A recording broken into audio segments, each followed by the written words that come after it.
Hello, ನಮಸ್ಕಾರ. ಈ ಸಿಕ್ಕಿಸ್ಗೆ ಸ್ವಾಗತ, ಸುಸ್ವಾಗತ. ಈ ದಿವಸ ನಾನು ನೇಚರಿಗೆ ಬಂದಿದ್ದೀನಿ. ಮುಂದೆ ಹೊಡಿತು ನಮ್ಮೂರು ಸುತ್ತಮುತ್ತ ಭಾಳ ಚಂದಾದ ನೇಚರ್ಗಳು ನಮಗೆ ಇದಕ್ಕೆಂದ್ರೆ ಎಲ್ಲಿ ಬೇಕಾದ್ರೆ ಸಿಗ್ತದೆ. ಇವತ್ತೊಂದು ಹಳ್ಳದಲ್ಲಿ ಕೊಟ್ಟಿದ್ದೀನಿ. ಭಾಳ ಸುಂದರವಾದ ವಾತಾವರಣ ಇದೆ. ಇವತ್ತು ನಾನು ಏನು ಮಾಡ್ತೀನಿ ಗೊತ್ತಾ, ಅಯ್ಯಪ್ಪ ಸ್ವಾಮಿ ಅವತ್ತು ಆವರಣ ಪ್ರಸಾದ ಇದೆಯಲ್ಲ, ಇವತ್ತು ಇಂಡಿಯಾದಲ್ಲಿ ತಿರುಪತಿ ಬಿಟ್ಟು ಹೆಚ್ಚಿನ ಜನಸಂಖ್ಯೆಯಲ್ಲಿ ಹೊಂದಿರುವಂಥ ಅಯ್ಯಪ್ಪ ಸ್ವಾಮಿ ಅವರ ಹೆಚ್ಚಿನ ಪ್ರಸಾದ. ನಮ್ಮಲ್ಲಿ ಏನೋ ಗೊತ್ತಿಲ್ಲ, ಎಲ್ಲ ದೇವರುಗಳಿಗೂ ಆಲ್ಮೋಸ್ಟ್ ಸ್ವೀಟ್ ಅಂದರೆ ಭಾಳ ಇಷ್ಟ. ಸ್ವೀಟಿಗೆ ಜಾಸ್ತಿ ಪ್ರಸಾದ ಇರ್ತದೆ. ಅಂಥದ್ದೇ ಒಂದು ನಾನು ಪ್ರಸಾದನ ಆರಿಸ್ಕೊಂಡಿದ್ದೀನಿ. ಈಗ ಆವರಣ ಪ್ರಸಾದ. ಈ ಪ್ರಸಾದಕ್ಕೆ ಮುಖ್ಯವಾಗಿ ಕೆಂಪಕ್ಕಿ ಬೇಕು. ಕೆಂಪಕ್ಕಿ ಮೇಲೆ ಮಾಡ್ತಾರೆ. ಸ್ವಲ್ಪ ತುಪ್ಪ ಇದೆ, ಇಲ್ಲಿ ಕಾಸಿ ಬೆಲ್ಲದ ಕಾಕಂಬರಿ ಮಾಡ್ಕೊಂಡಿದ್ವಿ. ಬೆಲ್ಲನ ಕರೆಸಿ ತೋರಿಸ್ಕೊಂಡು ಇದು ಮಾಡ್ಕೊಂಡಿದ್ವಿ. ಕೊಬ್ಬರಿ, ಹಸಿ ಕೊಬ್ಬರಿ ತುಂಡುಗಳು, ಆಮೇಲೆ ಏನದು ಗೋಡಂಬಿ, ಶುಂಠಿ ಪುಡಿ, ಯಾಲಕ್ಕಿ. ಇಷ್ಟೇ, ಭಾಳ ಸಿಂಪಲಾಗಿ ಅದ್ಭುತವಾದ ಒಂದು ಪ್ರಸಾದನ ಮಾಡ್ಬೋದು. ಇದಕ್ಕೆ ಭಾಳ ಸುಂದರವಾಗಿ ಭಾಳ ರುಚಿಯಾಗಿರುತ್ತೆ. ಹಾಗೆ ಇಂದಿನ ವಾತಾವರಣನೂ ಒಂದು ಮನೋಹರವಾಗಿದೆ. ಭಾಳ ಚೆನ್ನಾಗಿದೆ. ಗೋಡಂಬಿನ ಹುರ್ಕಾಕ್ತೀವಿ. ಕೊಬ್ಬರಿ ಹುರ್ಕೊಳ್ತಾ ಇದ್ದೀನಿ. ಅದರಲ್ಲಿ ಹುರ್ಕೊಂಬಿಡೋಣ.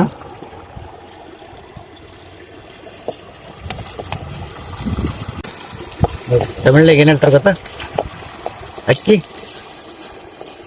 ನೀರಲ್ಲೆಲ್ಲ ಬೇಯೋದು, ತುಪ್ಪದಲ್ಲೇ ಮೆತ್ತಗಾಗಬೇಕು. ಈ ಪ್ರಸಾದಕ್ಕೆ ತುಪ್ಪದಲ್ಲೇ ಆಗಬೇಕು. ಇದರಲ್ಲಿ ಮುಖ್ಯವಾಗಿ ಏನಂದರೆ ಈ ಕೆಂಪಕ್ಕಿ ಇದೆಲ್ಲ, ಕೆಂಪಕ್ಕಿ ಸ್ವಲ್ಪ ಲೈಟ್ ಚೆನ್ನಾಗಿದೆ, ಆಯುಷ್ಯ ಹೆಚ್ಚಿಗೆ. ಅಯ್ಯಪ್ಪ ಸ್ವಾಮಿ ದ್ವಾರಪಾಲಿಕೆ ತ್ವಂ ಅಸಿ ತತ್. ತತ್ ಎಂದರೆ ಈಶ್ವರ ಭಗವಂತ. ತ್ವಂ ಅಂದರೆ ನೀನು, ಅಸಿ ನೀನು ಅಂದರೆ ಪರಮಾತ್ಮನ ಭಾಗ.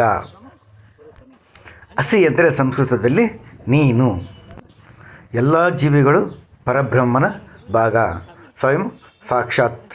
ಆದುದರಿಂದ ಎಲ್ಲರೂ ಒಬ್ಬರನ್ನೊಬ್ಬರು ಸ್ವಾಮಿ ಎಂದು ಕರೆಯುತ್ತಾರೆ. ಅಕ್ಕಿನ ಹುರ್ಕೊಂಡ ಮೇಲೆ 1 ಕಪ್ಪಿಗೆ 3 ಕಪ್ಪು ನೀರು ಹಾಕಬೇಕು. 3 ಕಪ್ ನೀರು ಹಾಕ್ಕೊಂಡು ಚೆನ್ನಾಗಿ ಕುದಿಸ್ಕೋಬೇಕು. ಅನ್ನ ಆಗಬೇಕು. ಇಷ್ಟು 3:3. 1 ಕಪ್ ಅಕ್ಕಿಗೆ 3 ಕಪ್ ನೀರು, 3 ಕಪ್ಪು ಬೆಲ್ಲ, ಇಷ್ಟು ಹಾಕಿರ್ಬೇಕು. ಅದಿಲ್ಲದೆ ಕಮ್ಮಿ ಆದರೆ ಆಗೋದಿಲ್ಲ. ಈಗ ಪ್ರಸಾದನೇ ಅದಕ್ಕೆ ರುಚಿ. ಪ್ರಸಾದ ಅಂದ್ಕೊಂಡೆ ಅದಕ್ಕೊಂದು ರುಚಿ ಬರುತ್ತೆ, ಒಂದು ಭಕ್ತಿ ಬರುತ್ತೆ, ಒಂದು ಧನ್ಯತೆ ಭಾವ ಬರುತ್ತೆ. ಅನ್ನ ಉಣ್ತೀನಿ ಅನ್ನೋದಕ್ಕಿಂತ ಪ್ರಸಾದ ತಿಂತ ಇದ್ದೀನಿ. ಹೌದು, ಅದಕ್ಕೆ ಕರೆಕ್ಟಾಗಿ ನಾವು ಪ್ರಸಾದ ಅಂತ ಏನಂತಂದ್ರೆ ಮಾಡಿರೋ ಇದಕ್ಕೆ ಒಂದು ಭಕ್ತಿ ಸೇರಿಸಿದ್ರೆ ಅದು ಪ್ರಸಾದ ಆಗುತ್ತೆ. ಪ್ರಸಾದ ತರಬೇಕಾದ್ರೆ ನಿಮ್ಮ ಮನಸ್ಸು ಎಷ್ಟು ಸ್ವಚ್ಛವಾಗಿ ತಾಳ್ಮೆಯಿಂದಿರುತ್ತಲ್ಲ. ನೆಕ್ಸ್ಟ್ ಬೆಳಿಗ್ಗೆ ಎದ್ದ ಕೂಡಲೇ ಏನು ಕೆಲಸಗಳಾಗ್ತವಲ್ಲ ಅವೆಲ್ಲ ತಾಳ್ಮೆಯಿಂದನೇ ವಾಪಸ್ ಬಂದರೆ. ಯಾಕಂದರೆ ಆರೋಗ್ಯ ಬಿಟ್ಟರೆ ಬೇರೆ ಏನು ಅನ್ನ ಇದನ್ನು ಸ್ವಲ್ಪ ನೀರಿದೆ. ಈಗ ಇಲ್ಲೇನು ಮಾಡ್ತೀನಿ, 1 ಕಪ್ ಅಕ್ಕಿಗೆ 3 ಕಪ್ ನೀರು, ಅನ್ನ ಆದಮೇಲೆ 3 ಕಪ್ ಬೆಲ್ಲದ್ದು ಪಾನಕ. 3 ಕಪ್ ಬೆಲ್ಲ ತಗೊಂಡು ಕುದಿಸ್ಕೋಬೇಕು. ಕುದಿಸ್ಕೊಂಡು ಇದು ಮಾಡಿದಾಗ ಏನಾಗುತ್ತೆ, ಕಸರು ಏನಿದ್ರೆ ಇದ್ರೆ ನಾವು ಬೇರೆ ಬೆಲ್ಲ ಹಾಕಿದ್ರೆ ಏನಾಗುತ್ತೆ, ಕಸರು ನೀರು ಹಿಂಗೆ ಕೂಡಲೇ ಬೆಲ್ಲನ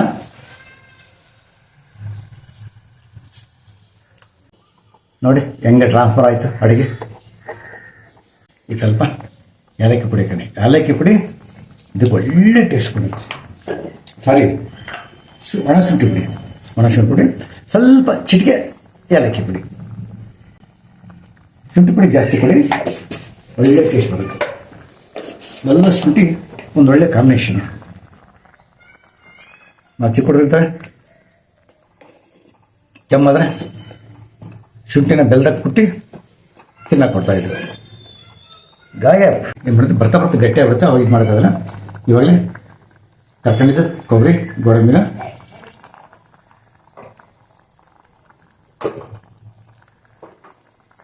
ಹಾಕ್ಕೊಂಡು ಕಲಿಸ್ಕೊಂಬಿಡೋಣ. ಬೆಲ್ಲ ಕರಳಿನ ರೋಗಗಳಿಗೆ ಭಾಳ ಒಳ್ಳೆಯದು. ಬೆಲ್ಲ, ಕಾಕಾಂಬಿ, ಕಬ್ಬಿನ ಹಾಲು,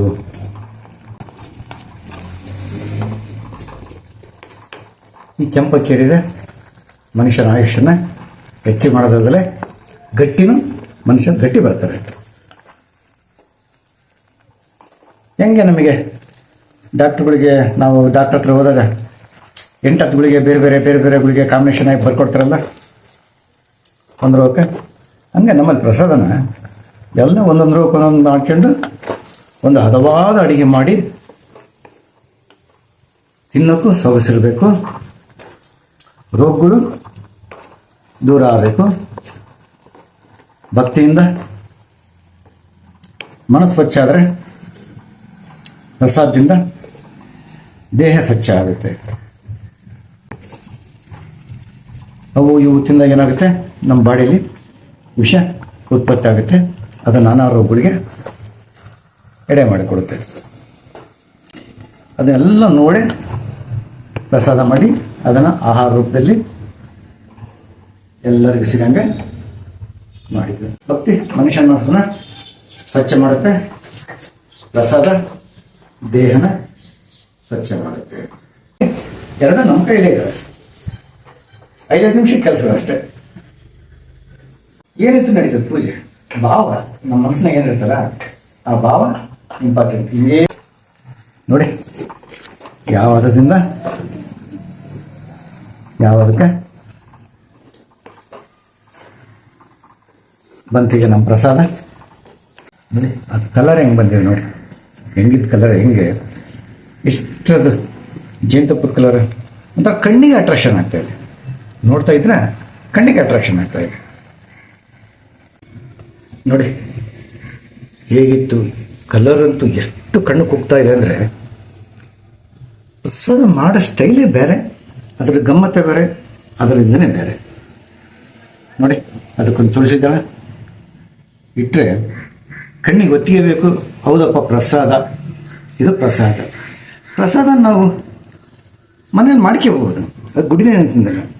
ನಾವು ಮಾಡ್ಕೊಂಡು ತಿನ್ನೋಕ್ಕಾಗಿನೇ ಅಲ್ಲಿ ಸ್ವಲ್ಪ ಟೇಸ್ಟ್ ಕೊಡ್ತಾರೆ ಪ್ರಸಾದನ. ಹಬ್ಬದ ದಿನದಲ್ಲಿ ನಾವು ಮಾಡ್ಕೊಂಡು ತಿನ್ಬೋದು.